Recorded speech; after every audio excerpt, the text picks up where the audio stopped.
All right, so let's take a look at compound sentences. Compound sentences. The compound sentence is composed of two clauses joined by a comma and coordinating conjunction. Coordinating.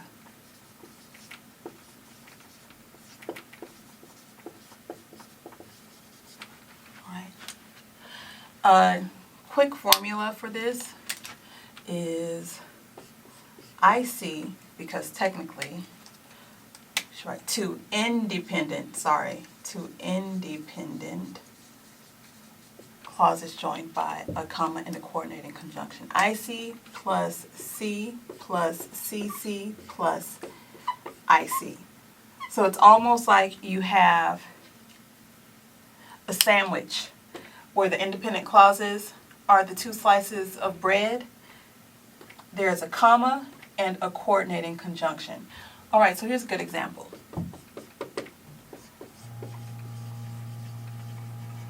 Daquan studies physics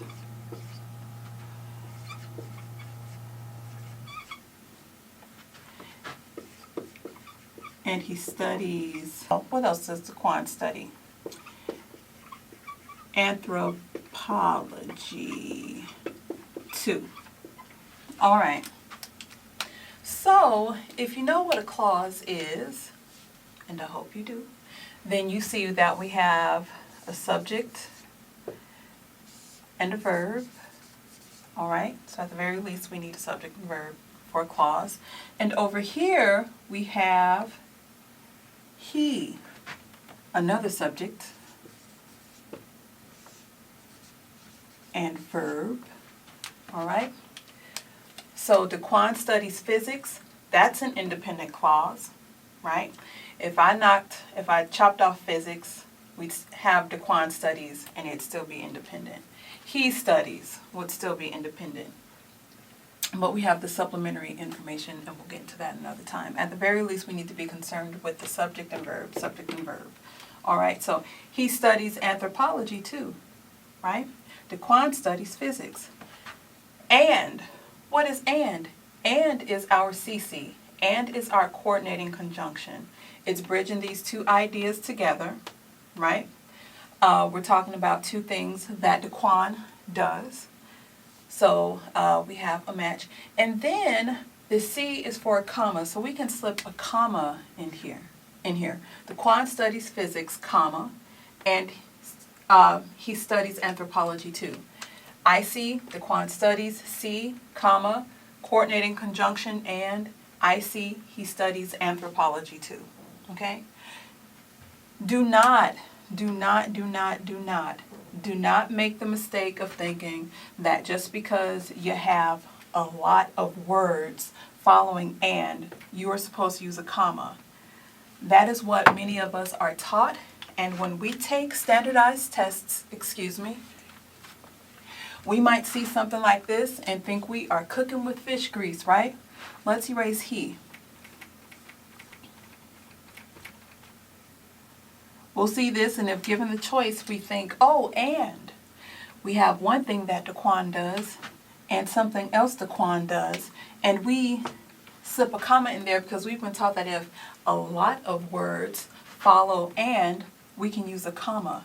That is not true, okay? Check your MLA guide and Chicago manual. All right, we are missing a subject, so we cannot use this, okay? Think about it this way. If we say Daquan studies physics and anthropology, there's no comma after this and, because we need at least 3 items to officially have a series, right? In order to use that serial or Oxford comma. But we only have 2 items. It's the same thing up here. We just have other words modifying the verbs. That's it. That's it. That's it. That's it. Okay?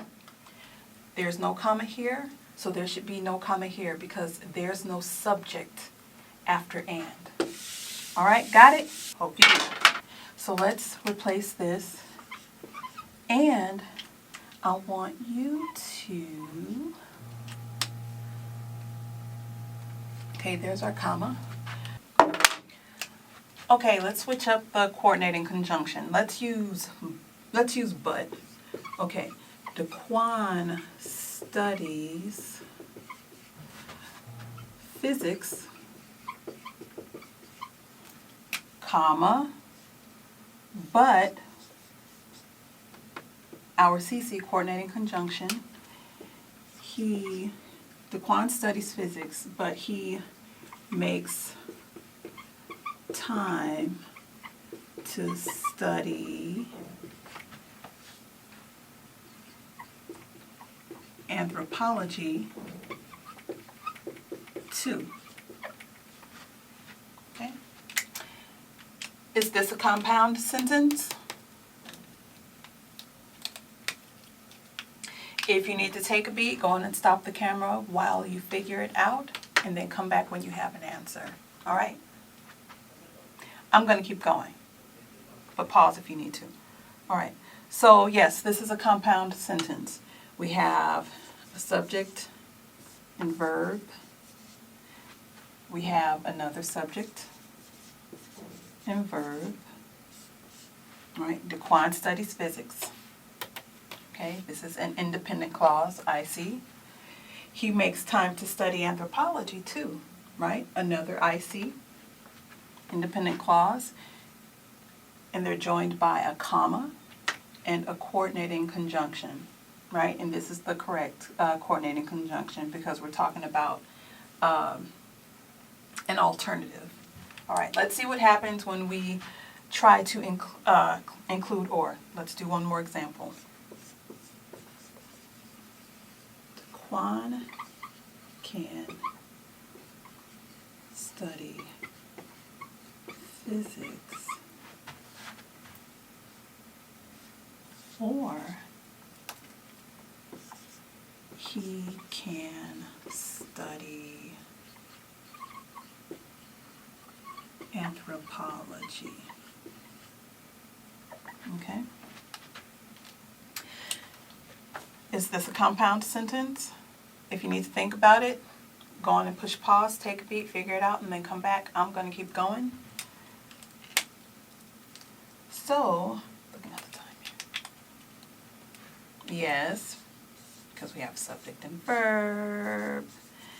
Look, and although can operates as a helping verb in this instance, we're going to still count it as verb. It counts. Just roll with it. All right? We have another subject and verb. All right? He can study anthropology, independent clause, right? DeQuan can study physics. This is an independent clause, so we have our IC, sandwich bread, right? Our ends, we have our comma, and we have our coordinating conjunction. And this makes sense. We're talking about choices. We can do one thing, and as an alternative to this thing, we have something else. So, or is the correct coordinating conjunction. If you are a student or a customer of mine and you were promised homework, make sure that you check your homework thread or complete the worksheet you were given. If you are not a student or customer of mine, it would probably help you too, as practice, write 5 compound sentences and compare them to the model that you see here. Use the format you see here. Okay, don't stretch yourself too much because then you might end up writing complex sentences, which wouldn't be a bad thing. But if you are trying to figure out this compound sentence thing, writing complex sentences might get you into trouble. Okay? Remember, if there is no subject after the coordinating conjunction, you cannot insert this comma. All right? Take care. Thank you.